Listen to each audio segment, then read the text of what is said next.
Start करते हैं class 5 का chapter number 7 weather and climate. Weather मतलब क्या होता है?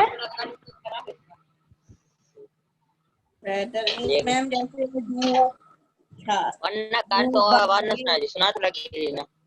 नैन्सी,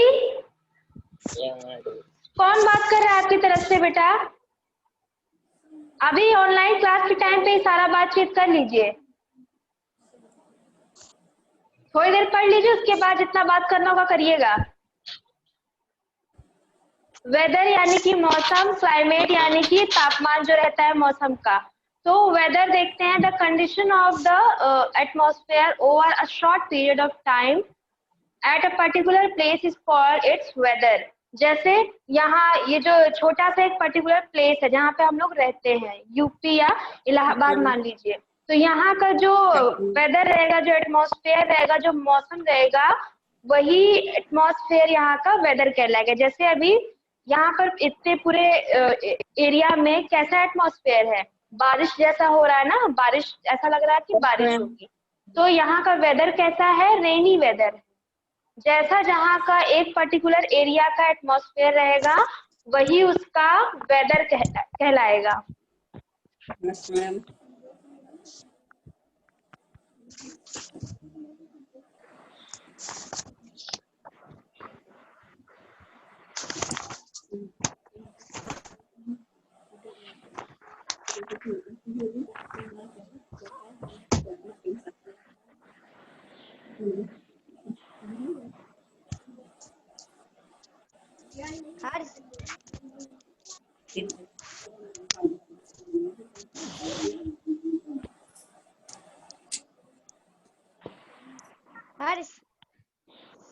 क्या हुआ? वीडियो है तुम्हारा? तो वेदर बता दिया आप लोगों को। The weather of a place keeps on changing from time to time. एक जगह का जो वेदर होता है, जो मौसम होता है, वो चेंज होता रहता है। आप लोगों ने देखा होगा आपके आसपास बाहर मौसम चेंज होता रहता है ना, एक जैसा मौसम थोड़ी रहता है। फिर in the morning the weather may be sunny, at noon it may be cloudy and in the evening it may be rainy। तो सुबह सुबह कुछ और मौसम होगा, दोपहर में कुछ और हो जाता है, रात में जैसे कुछ और हो जाता है। तो जो वेदर होता है वो चेंज होता रहता है। एंड यस बेटा, मैम मेरी अटेंडेंस लगा दीजिए मैम, हम अभी ज्वाइन हुए हैं। सबकी लग जाएगा, जो ज्वाइन हुआ है, जिसके सिस्टम पे उसका नाम है, वो सबकी अटेंडेंस अपने आप लग जाती है, वो आपको बताने की जरूरत नहीं है। Thank you. वेदर में change from hour to hour and day to day. घंटों में वेदर चेंज हो जाता है। In this way we may experience different weather conditions from a morning to evening in a day. सुबह हो सकता है बहुत धूप निकली हो और हो सकता है शाम में बारिश हो जाए। तो जो मौसम होता है, वेदर होता है, वो चेंज होता रहता है।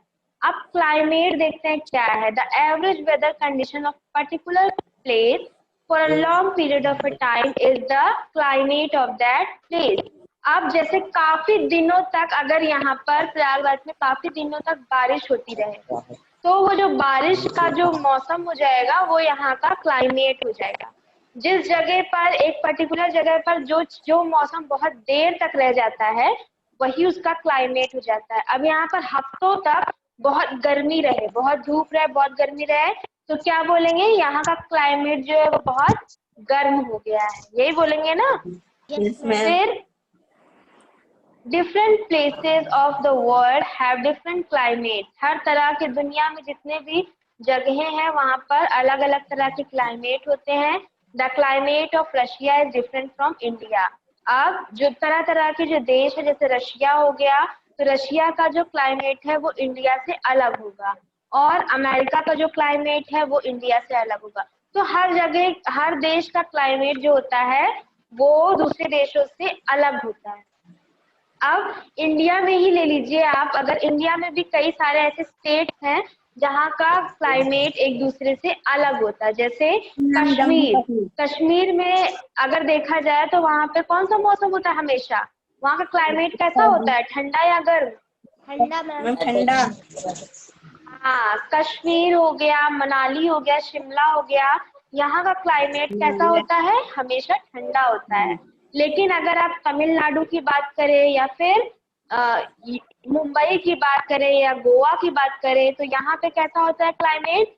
गर्म होता है। राजस्थान की बात करिए, वहाँ पे भी बहुत गर्मी होती है। तो हर जगह, हर कंट्री और हर स्टेट का क्लाइमेट अलग अलग होता है कि नहीं? Yes ma'am. और जैसा जहाँ का क्लाइमेट होगा वैसा वहाँ का खान पान और क्लोथिंग होगी। अगर कश्मीर में कोई जाएगा तो गर्म कपड़े लेकर जाएगा, और अगर कोई राजस्थान जाएगा तो गर्म कपड़े लेकर जाएगा। No ma'am. नहीं, राजस्थान में कॉटन के हल्के कपड़े लेकर जाएंगे। ऐसे ही कश्मीर में खाने की चीजें जो होती उगती हैं, जो वो अलग होती हैं।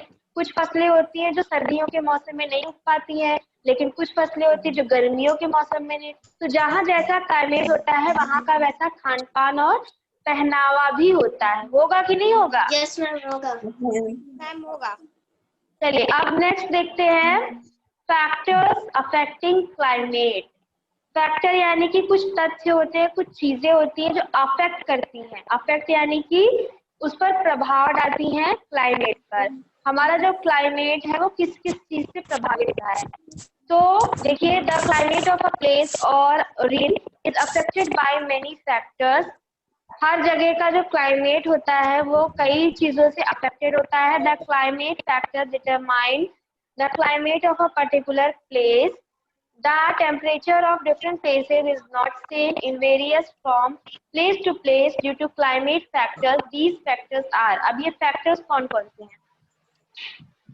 Distance from equator, equator से दूरी, equator से कितनी दूरी है उस जगह की, उस स्टेट की या उस देश की, उस पे भी climate depend करता है। जैसे as we know that the earth is spherical in shape and it's individual into two parts by the equator, the northern and the southern hemisphere. Due to spherical shape of earth, the sun's rays fall directly or particularly at the equator. So the places near the equator receive more heat than the places far from equator. These places are much hotter than other. तो अब सबको पता है कि हमारा जो अर्थ का shape है वो स्फेरिकल है, बहुत गोल नहीं है, एक तरह से अंडाकार शेप है उसका, थोड़ा सा चिपटा हुआ है। तो जहाँ पर इक्वेटर, जो जगह इक्वेटर के नजदीक है, इक्वेटर के पास सबसे जहाँ पर सन की रेज पड़ रही है, तो जहाँ पर सबसे ज्यादा सूरज की किरणें पड़ेंगी वो इलाका जो है वो गर्म हो जाएगा। लेकिन जहाँ पर इक्वेटर से दूर है, जहाँ पर सन की रेज कम पड़ रही है, वहाँ पर धूप नहीं होगी, सूरज नहीं होगा, तो वहाँ पर ठंड होगी और दिन कम होगा। जो जगह इक्वेटर से दूर है वहाँ पर गर्मी नहीं होगी।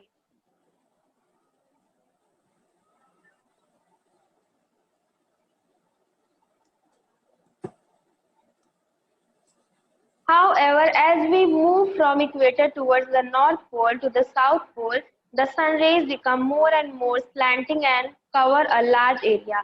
These areas are less hotter than the areas near equator. तो जितने भी एरिया है जो इक्वेटर के पास आ जाते हैं वो ज्यादा गर्म होंगे, लेकिन जो एरिया इक्वेटर से दूर है वो ठंडे होंगे। अब एल्टीट्यूड भी क्लाइमेट को प्रभावित करता है। The height of a place above the sea level is called altitude.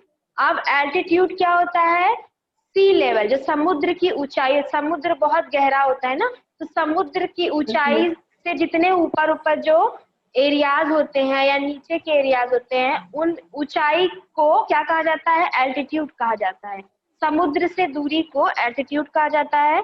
The altitude of a place affects its climate. The higher we go, the cooler it becomes. जितना ऊपर हम जाते जाएंगे समुद्र से उतना ठंडा होता जाएगा, जितना नीचे जाते जाएंगे उतना गर्म होता जाएगा। So the places which are located at high altitude are cooler than the places located at lower altitudes near sea level. The places such as Srinagar, Shimla, Nainital, Ooty, Kullu, Manali and Darjeeling are situated at higher altitude, so these places remain cool even in summer. और अगर जो जैसे शिमला, मनाली और ये सारी जो जगह है, कश्मीर, ये सारी जगह है, ये समुद्र से काफी ऊंचाई पर है, तो यहाँ पर हमेशा ठंड रहती है, गर्मियों में भी यहाँ ठंड लगती है। लेकिन अगर हम देखें दिल्ली, चंडीगढ़, लखनऊ, बनारस, ये सब जगहों पे जाएंगे तो ये समुद्र से बहुत पास की जगह है, तो यहाँ पर कैसे मौसम होता है? गर्म मौसम होता है। फिर डिस्टेंस फ्रॉम द सी, अब समुद्र से ऊंचाई एल्टीट्यूड हो गया, समुद्र से दूरी, समुद्र से कितना दूर है इस पर भी क्लाइमेट डिपेंड करता है, और इस दूरी को क्या कहा जाता है? Distance from the sea. The distance from a place from the sea also determines the climate of that particular place. Places close to the sea are near very excuse me.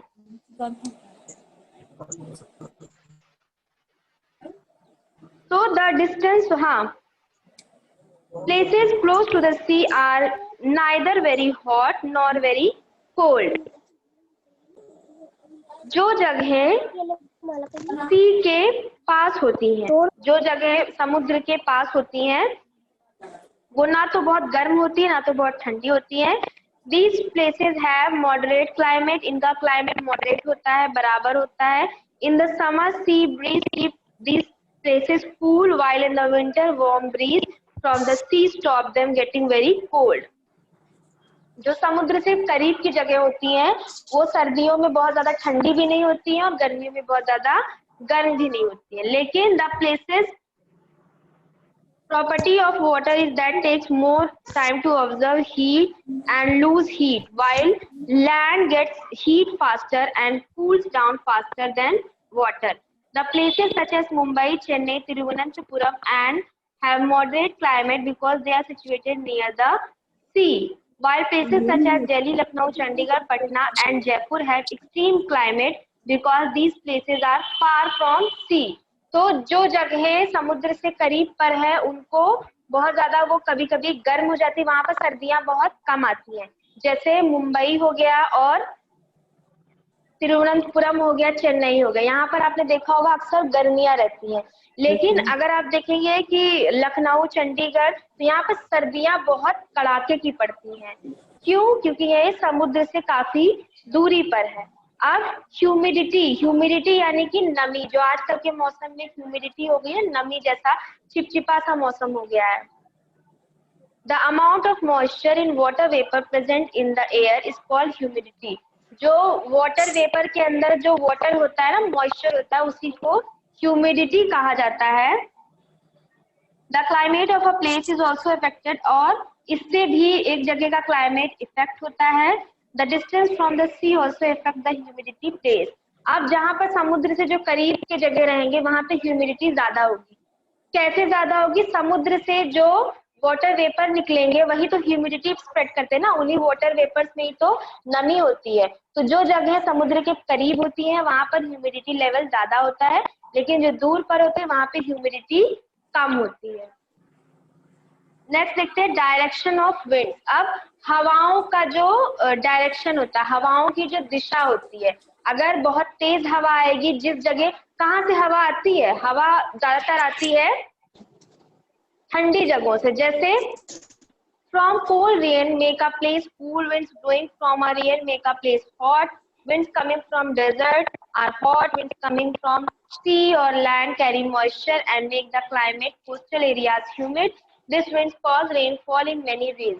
अब जैसे हिमालय की तरफ से या उधर से हवाएं जो आती हैं वो ठंडी हवाएं होती हैं, लेकिन अगर डेजर्ट राजस्थान की तरफ से जो हवाएं आएंगी वो गर्म होंगी।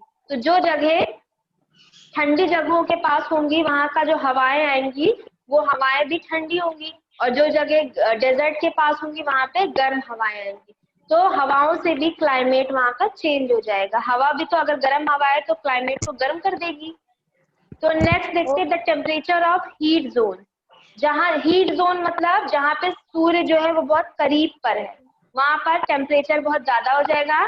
देखते हैं द ट्रॉपिकल और टॉरिड जोन। ट्रॉपिकल जोन और टॉरिड जोन क्या है? The tropical zone is the coolest zone to the equator. Equator का सबसे ठंडा जोन कौन सा होता है? Tropical zone. It lies on both sides of the equator. ये इक्वेटर के दोनों तरफ होता है।